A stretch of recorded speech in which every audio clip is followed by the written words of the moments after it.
Rebonjour. Est-ce que vous croyez que je suis un malade légumes? J'ai une tête à faire le légume, moi? Franchement, regardez-moi bien. Non, parce que je suis malade rebelle. Ça change tout. Allez, vous me suivez. Je vous emmène, pas dans le jardin, je vous emmène malade à la rébellion. Allez, c'est parti. C'est pas parce que j'ai Parkinson que j'ai une tête de légumes. D'abord. Parce que j'aurais pu avoir le cancer, j'aurais pu avoir un AVC, j'aurais pu avoir le diabète, j'aurais pu avoir une hypertension artérielle, j'aurais pu être en fauteuil roulant, j'aurais pu être aveugle, j'aurais pu être sourd. Enfin, j'aurais pu avoir des milliers de couleurs de vie. Et c'est pas pour autant qu'on doit faire de moi un légume. Non, parce que je suis malade rebelle. Alors rebelle, ça veut dire quoi? Ça veut dire que ça ne se passera pas comme ce qui est prévu, comme ce que le système prévoit. Je suis pas anti-système, je ne suis pas anarchiste. Je suis pour la polyculture, pour la comment expliquer ça, pour prendre conscience de ce qu'on est exactement, pour la vérité. Voilà. En fait, dans la vie, on a des problèmes et c'est bien dommage parce qu'on devrait avoir des solutions. Moi, je trouve que ce serait mieux que d'avoir des solutions que d'avoir des problèmes. Alors, parce que ce qu'on fait avec des problèmes, je sais pas, si dès que vous avez un problème, vous dites oh là là, il y a un problème, oh là là, il y a un problème. On va enlever le problème, comme ça, il y a plus de problème. Hop, choup. Ben non, il faut trouver des solutions. Vous ne trouvez pas? C'est pas parce qu'on va mourir qu'il faut pas y penser. Le problème, c'est pas qu'on meurt. C'est pas le problème de mourir. La solution, c'est ce qu'on en fait. Et la solution, c'est de vivre. Non, vous croyez pas? Ben si, moi je crois, enfin je pense que ça, c'est la solution au problème de la mort, c'est de vivre et de prendre le temps de bien vivre. Et d'ailleurs, on vit tellement bien qu'on est complètement stressé. La preuve, j'ai Parkinson. Alors je me dis que soit je tremble comme ça là, soit je préfère le parkinsonien, très bien, prendre des médicaments et puis avoir des gestes complètement hop. Je peux me faire opérer du cerveau ou je peux opérer une opération chez moi, une opération de transformation de la personne en disant que finalement quand j'étais bébé je ne ressemblais pas vraiment à ce que je suis maintenant. Enfin, d'abord j'étais plus petit, je parlais moins bien, j'avais des couches, j'en tenais une aussi. Enfin, peut-être j'aurais été une plus grosse aujourd'hui. En tout cas, il me manque une case parce que voilà, ça c'est Parkinson. En tout cas, la vie, c'est voilà. Je vais essayer d'être concis et clair. La vie, elle peut nous transformer, ou on peut nous transformer sa vie. On peut faire les deux à la fois. Vous savez, le temps nous transforme. On évolue avec le temps, avec la vie. On vieillit. Voilà, c'est comme ça. Avant, j'avais pas les cheveux comme ça. J'avais d'abord les cheveux plus courts. J'étais plus brun. J'avais pas de lunettes, je suis pas venu avec des lunettes, je suis venu tout nu, donc je me suis transformé, mais il y a la façon de se transformer et de se laisser transformer. On va parler de conscience, de choses en conscience. Je veux me transformer en agissant sur ma vie. Et je vais vous parler de trois choses, de trois concepts qui s'appellent corps, âme et esprit. C'est ma définition à moi, c'est pas religieux. Le corps, c'est ma matérialité, c'est ce que je suis. Si je prends, vous voyez, c'est ce que je suis. Mon esprit, c'est la façon dont je pense. C'est-à-dire qu'en fait, de la façon dont je bouge. Vous voyez, je bouge, je fais quelque chose de ma vie. Et l'âme, c'est ce qui va donner un cap à votre vie. L'âme, c'est ça, c'est ce qui reste, c'est votre identité propre, c'est votre signature numérique, votre signature naturelle. Quel parfum, quelle saveur à votre vie, quelle texture, quelle couleur, quel art, quelle beauté à votre vie. Ça, c'est le cap que vous donnez à votre vie, c'est ça, c'est votre âme, c'est ce qui restera de vous. Il ne restera pas votre corps, il ne restera pas votre pensée, vous ne penserez plus, vous ne parlerez plus, mais il restera, vous savez, des fois il y a des personnes qui se parfument et on les suit à la trace, il y a cette âme parfumée qui reste d'elle. Et moi je me rappelle, cette dame qui venait vendre des livres à la maison, elle sentait bon. Et moi j'aimais bien qu'elle vienne nous vendre des livres à la maison parce qu'elle sentait bon, cette dame, et ça sentait bon quand elle partait. Mes parents avaient signé le contrat bien souvent et j'avais ces livres ont toujours ce parfum de cette dame, cette âme, ce parfum. Et donc en fait la vie c'est pas fait pour être subi, c'est fait pour la faire vivre en conscience. Et à partir du moment où on fait ça, eh ben je trouve qu'on a fait des gros progrès dans la vie parce qu'on donne de l'épaisseur aux choses. Nous sommes, nous avons. Et en plus, on peut agir sur quelque chose avec un verbe qui est très puissant, qui s'appelle le verbe aimer. Le verbe aimer parce que quand on aime quelque chose, on se dit ah c'est bien ça, j'en voudrais un peu plus ou j'en voudrais un peu mieux. Et donc on crée de l'espoir, du futur. Vous voyez ça, on va aller un peu plus loin que là où on est.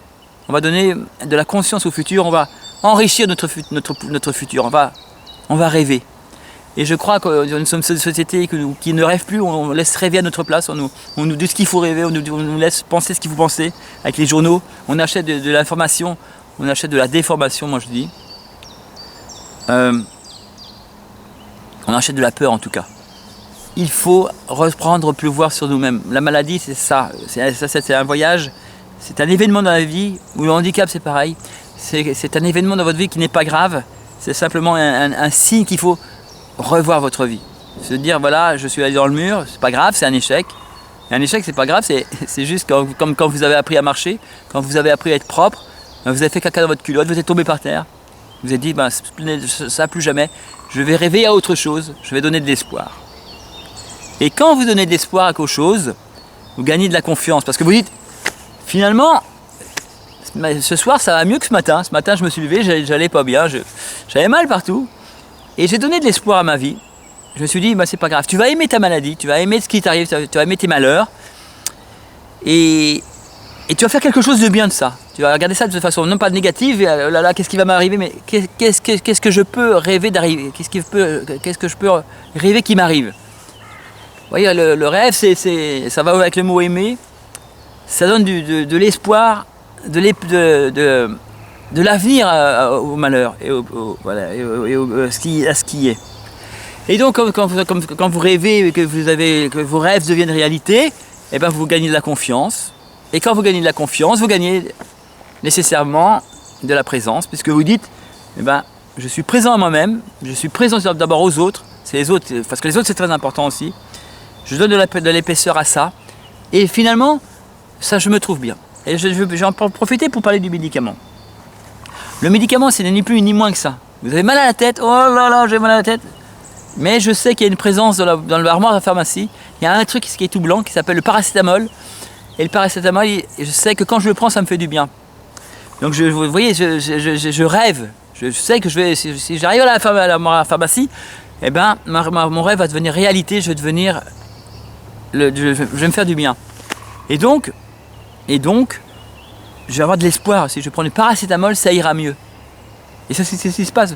Vous avez ouvert la bouche, vous avez mis votre comprimé dans la bouche, et déjà, vous vous sentez mieux. Et ça vous donne confiance. Et vous dites, bah voyez, c'est le paracétamol, ça fait du bien parce que il suffit que je prenne du médicament, ça va mieux. Ça s'appelle la chimie intérieure. Ça ne nie pas le problème du paracétamol. C'est l'effet placebo. Moi, j'appelle ça l'effet placebo. Parce que si vous faites ça en conscience, si vous dites, je prends un médicament, mais finalement, je mets de la présence dans mon corps, qui va me donner de l'espoir et de la confiance, vous accroissez l'effet du médicament. Ça va encore mieux marcher. Je ne dis pas que les médicaments ne servent à rien, je dis qu'il faut que ça marche mieux. Moi, je suis dans le plus, dans le meilleur, pas dans la division, je suis dans la multiplication, je suis dans la somme, dans l'ajout. C'est pas en divisant qu'on va mieux, c'est en ajoutant. Vous voyez, je parlais tout de suite de problèmes, je parlais tout de suite de solutions. C'est en trouvant la solution que ça va mieux, c'est pas en retirant le problème. Et donc, malade rebelle, c'est ça. C'est cette rébellion, se dire, il y a les choses qui ont toujours été celles qui ont été. Ça s'est toujours passé comme ça. Mais autrefois, il n'y avait pas de caméra pour vous parler. Je ne pouvais pas vous parler, comme si je n'étais pas en face de vous. Je ne pourrais pas vous parler. Et grâce au progrès, grâce à l'espoir, grâce au rêve, grâce au meilleur, grâce à ce qu'on a fait de mieux, et bien aujourd'hui je peux vous parler sans être à côté de vous, sans être en face de vous. Vous êtes peut-être à l'autre bout de la terre, mais je peux vous parler. Et puis si peut-être avec la traducteur automatique, vous allez m'entendre dans une autre langue. Encore que le traducteur, il va falloir qu'il se fasse à ma vitesse rapide de parole. Vous voyez, ça s'appelle le progrès. Et donc malade rebelle parce que la maladie, le handicap, la rupture de vie n'est pas une fatalité, c'est juste une invitation à faire autre chose, à rebondir.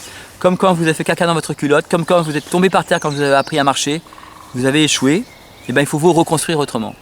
Et c'est ça, le but de cette chaîne, c'est de dire, c'est de vous apprendre à faire ça. Parce que moi à la base je suis prof et là je suis en longue maladie. Et j'ai décidé de faire quelque chose de ma longue maladie. Je ne veux pas faire le légume. Je veux continuer à enseigner et je veux enseigner ce qui m'aurait plu d'enseigner dans les écoles. C'est de dire que la vie n'est pas singulière, mais elle est plurielle. Et mon slogan, c'est « Je fais l'école rebelle pour que singulier s'écrive pluriel avec au féminin pluriel. » Parce que ça donne des ailes. A-I-L-E-S. Cui. Ça donne de la liberté. L'école, ça sert à quoi? Ça sert à devenir libre, à grandir, à se transformer, à nous transformer. Et ça, on ne le dit pas aux enfants. Tu vas à l'école parce que tu vas apprendre à te transformer en contrôlant ta liberté, en contrôlant là où tu vas, en donnant une âme à ce que tu es, en donnant un cap à ta vie. C'est ça la vie, l'école, ça sert à ça l'école, ça sert pas à être un pigeon, un mouton parmi les moutons.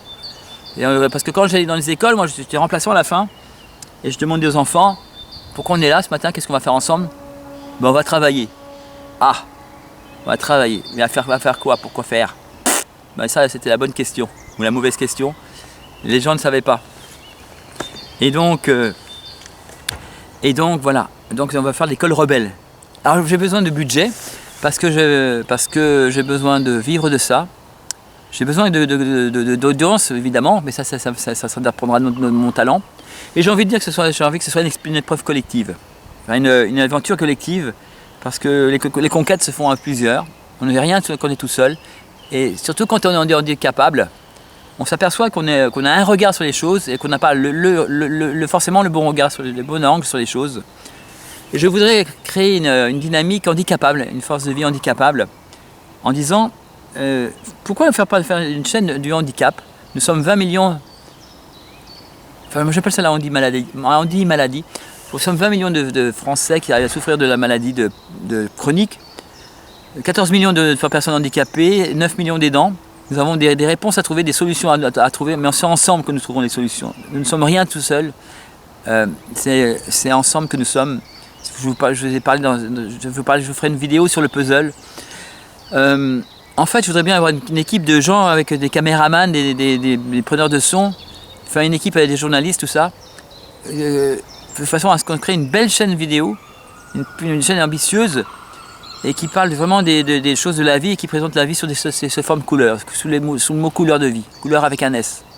Vous rappelez-vous pour que singulier s'écrive pluriel, des écritures plurielles, des regards pluriels, des sensibilités plurielles, parce que l'intelligence artificielle c'est très bien, mais ça nous centre sur une façon de penser, la pensée mathématique. On transforme l'intelligence artificielle, c'est quoi? Ce sont des algorithmes, ce sont des pensées simplifiées. Et en fait, donc, vous savez, c'est quelque chose d'entonnoir. C'est toujours le pouvoir des choses sur les choses. On va penser d'une seule façon. Et vous voyez, regardez le monde, derrière moi, il n'y a aucun arbre qui ressemble à un autre arbre. Et en fait, le monde, si on va faire un homme qui sera complètement déconnecté de sa réalité, donc on sera aussi bien sûr, on sera sur Terre, mais on sera comme si on était sur Mars. Et on peut aller dans le sens contraire. On peut faire trouver de la richesse en s'ouvrant à la pluralité, au pluriel au lieu d'être singulier. Ça veut dire qu'on n'a pas le pouvoir sur les choses. On ne dit pas, c'est pas le pouvoir de l'argent, c'est le pouvoir des volontés qui compte. C'est le pouvoir de l'imagination, le pouvoir des rêves, le pouvoir d'aimer. C'est de se dire, on est comme on est, et on peut aimer être mieux qu'on est, mieux que nous sommes. Et je crois que s'il y a des gens qui sont d'accord pour aller sur ce projet-là, pour me financer cette optique, cette philosophie-là, se dire, nous, on va aller à contre-sens de ces Américains, ils veulent dominer le monde, et ils vont se dominer eux-mêmes parce que nous on sera ailleurs. Voilà. Donald, mon petit canard, je suis désolé, on n'est pas là, on lui dira. On est parti, toi tu es parti sur Mars, nous sommes restés sur Terre, les pieds sur Terre. Nous sommes enfants de la Terre, il ne faut pas oublier ça. Enfants de quelque chose qui s'appelle la vie, les enfants de la vie. Quelque chose des enfants qu'on peut appeler à hasard, qu'on peut appeler autrement. En fait, si on prend un petit peu de hauteur par rapport à nous-mêmes, si on se regarde vu de l'univers, nous sommes quelque chose d'extraordinaire. Nous sommes une planète tellurique, déjà c'est un hasard, pas dans le vide sidéral. Et en plus, nous sommes des êtres vivants. Nous sommes des êtres qui avons une magie. Et appelons ça comme vous voulez. Moi, je trouve ça, j'appelle ça l'extraordinaire. Nous sommes des ordinaires qui avons un talent extraordinaire. Et être malade, rebelle, c'est mettre son extraordinarité au service de l'ordinaire. Voilà. Et bien si vous me suivez là-dessus, j'ai une cagnotte qui s'appelle sur Litchi. Je vais vous le mettre en lien. Vous me mettez des likes et tout le machin, tout le bazar, comme ça. Vous savez comment ça marche YouTube. Et je nous souhaite une belle aventure, j'espère. À bientôt.